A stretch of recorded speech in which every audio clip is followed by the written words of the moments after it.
E aí, pessoal, vocês estão bem?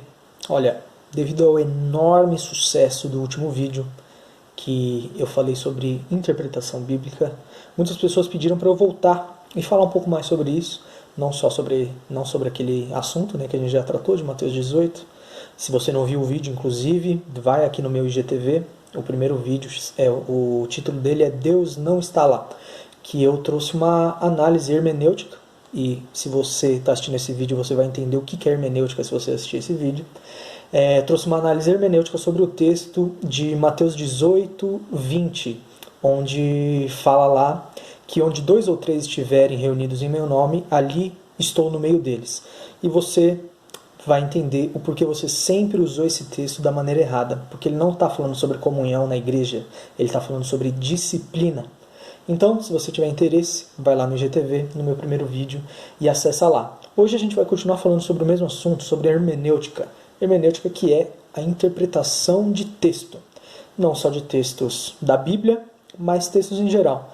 Ter uma boa hermenêutica te ajuda muito a entender vários textos. E isso é muito útil, inclusive nos dias de hoje, por essa quantidade de fake news e de declarações que pessoas importantes dão e que são muitas vezes mal interpretadas ou mal lidas, né? E as pessoas fazem uma hermenêutica ruim dessas pessoas e isso gera uma quantidade de fake news e um monte de coisa assim. Isso tudo poderia ser evitado com uma boa hermenêutica, uma boa leitura, uma interpretação correta do texto.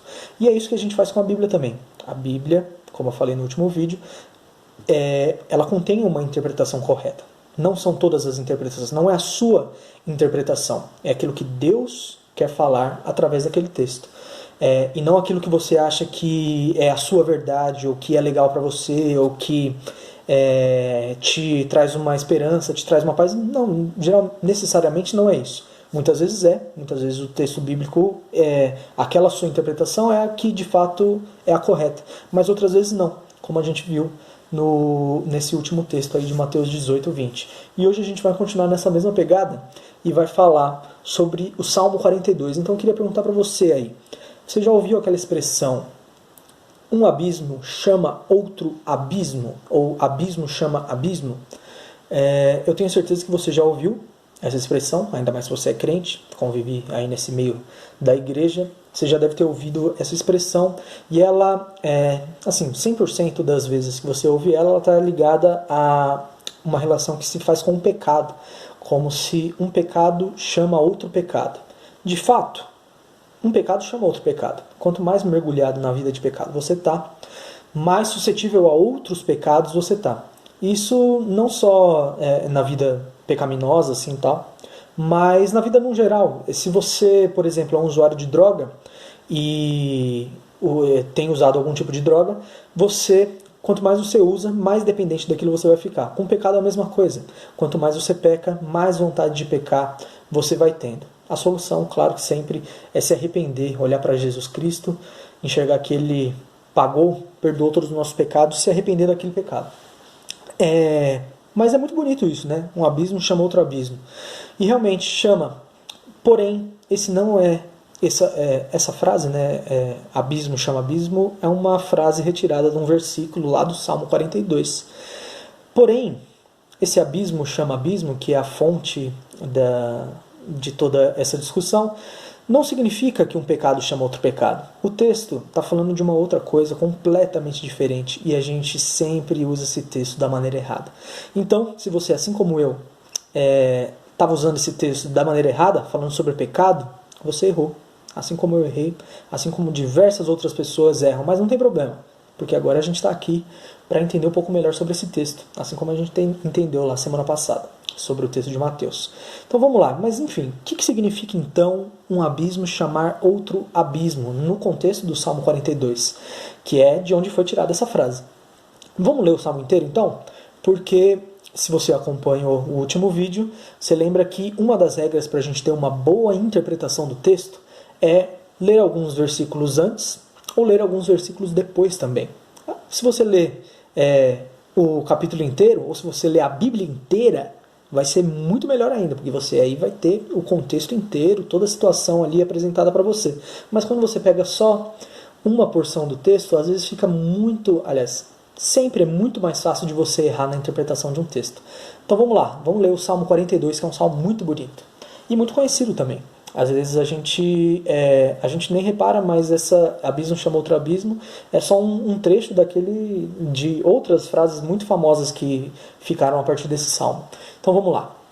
Salmo 42, a partir do versículo 1. Vamos colocar aqui em prática, então, o ensinamento de aquela dica, aquele macete de você ler um pouco antes, ler um pouco depois para entender o contexto daquele salmo. O salmo diz assim: como a corça anseia por águas correntes, a minha alma anseia por ti, ó Deus. A minha alma tem sede de Deus, do Deus vivo. Quando poderei entrar para apresentar-me a Deus? Minhas lágrimas têm sido meu alimento, de dia e de noite, pois me perguntam o tempo todo: onde está o seu Deus? Quando me lembro destas coisas, choro angustiado, pois eu costumava ir com a multidão, conduzindo a procissão à casa de Deus, com cantos de alegria e de ação de graças, entre a multidão que festejava. Por que você está tão triste, ó minha alma? Por que está assim tão perturbada dentro de mim? Põe a sua esperança em Deus, pois ainda o louvarei. Ele é o meu Senhor, o meu Deus. A minha alma está profundamente triste. Por isso, de ti me lembro, desde a terra do Jordão, das alturas do Hermon, desde o monte Mizar. Abismo chama abismo, ao rugir das tuas cachoeiras. Todas as tuas ondas e vagalhões se abateram sobre mim. Conceda-me, o Senhor, o seu fiel amor, de dia. De noite esteja comigo a sua canção. É a minha oração ao Deus que me dá vida. Direi a Deus, minha rocha: por que te esqueces de mim? Por que devo sair vagueando, pranteando, oprimido pelo meu inimigo? Até meus ossos sofrem agonia mortal, quando meus adversários zombam de mim, perguntando-me o tempo todo: onde está o seu Deus? Por que você está tão triste assim, ó minha alma? Por que está assim tão perturbada dentro de mim? Põe a sua esperança em Deus, pois ainda o louvarei. Ele é o meu Senhor, o meu Deus. Lindo esse salmo. Salmo muito bonito. Salmo de Davi. Não foi escrito por Davi, mas essas aqui com certeza são as palavras de Davi, escritas, na verdade, transcritas por um membro da família de Corá. Que a família Corá era um cara bem assim, do mal, quando você analisa ali todo o contexto bíblico, né? Foi engolido pela terra, um negócio muito maluco. Mas existiam pessoas ali, membros da família de Corá, que eram pessoas bacanas, pessoas de Deus. E a pessoa que escreveu aí era um membro da família dele, que estava ali transcrevendo algumas palavras de Davi, né? E nesse caso aqui, lamentos de Davi. Davi, nesse contexto aqui, estava sofrendo uma perseguição pelo rei Saul, foi retirado da cidade, estava tendo que viver em exílio, em um outro lugar que não era a cidade, foi impedido de frequentar o templo de Deus. E é aí que está a chave principal para você entender esse texto aqui. Quando uma pessoa, nessa época, antes da vinda de Jesus, da morte e da ressurreição de Jesus, todos os crentes no Senhor nosso Deus, precisavam estar no templo, tinham uma conexão com o templo muito grande.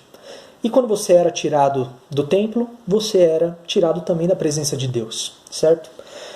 Isso mudou após a ressurreição de Jesus. Tem toda aquela história lá que a gente pode comentar outro dia, sobre o véu rasgou de cima a baixo, nos dando livre acesso ao nosso Deus, e hoje o Espírito Santo habita dentro de nós, não mais em templos feitos por mãos humanas. Enfim, toda essa história aí que pode ser tema para um outro vídeo.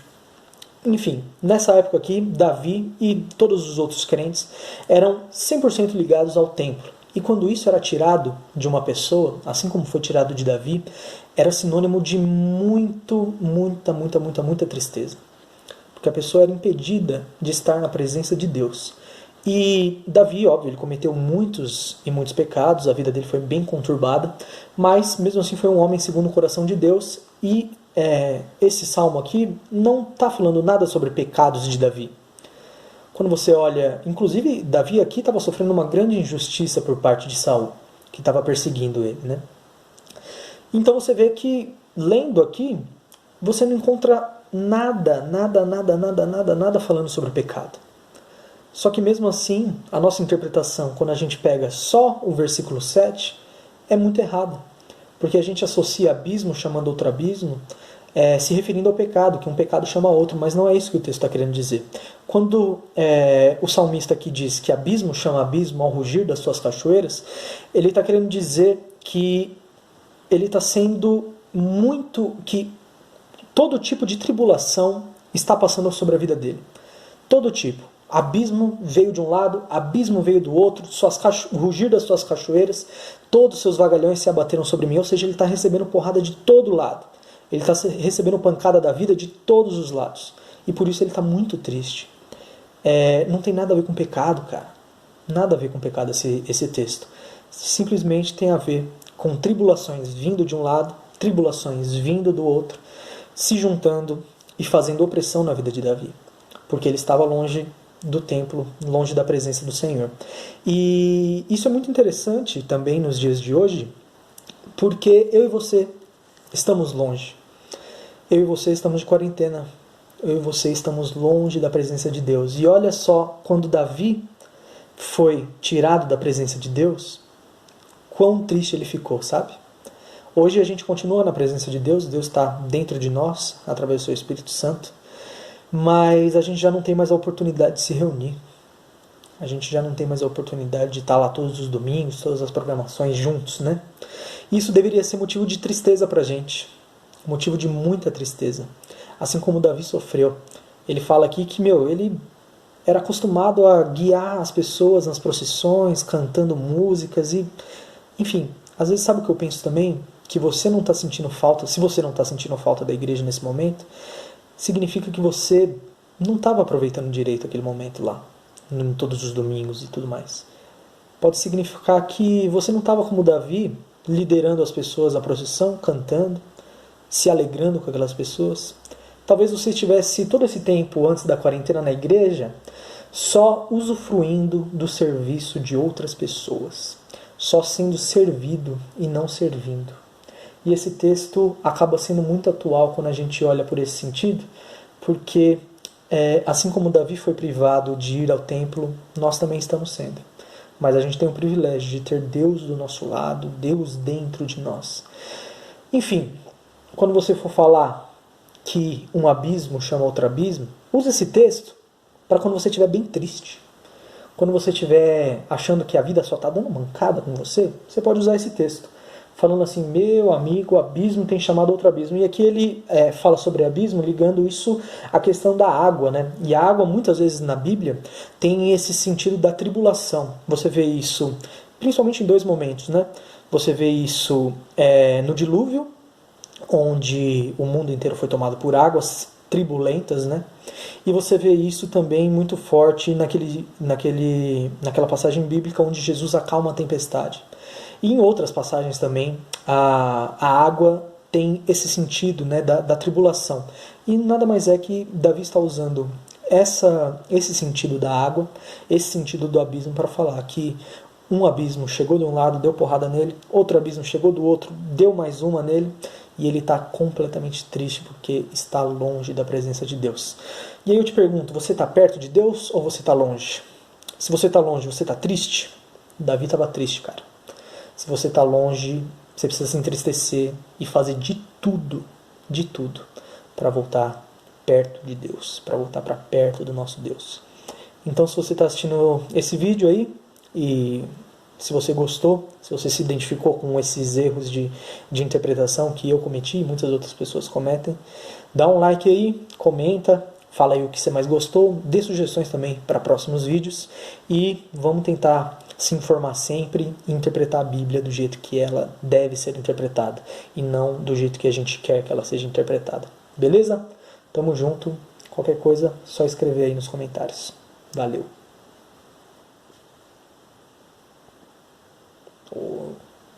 Não pausa isso aqui, mano.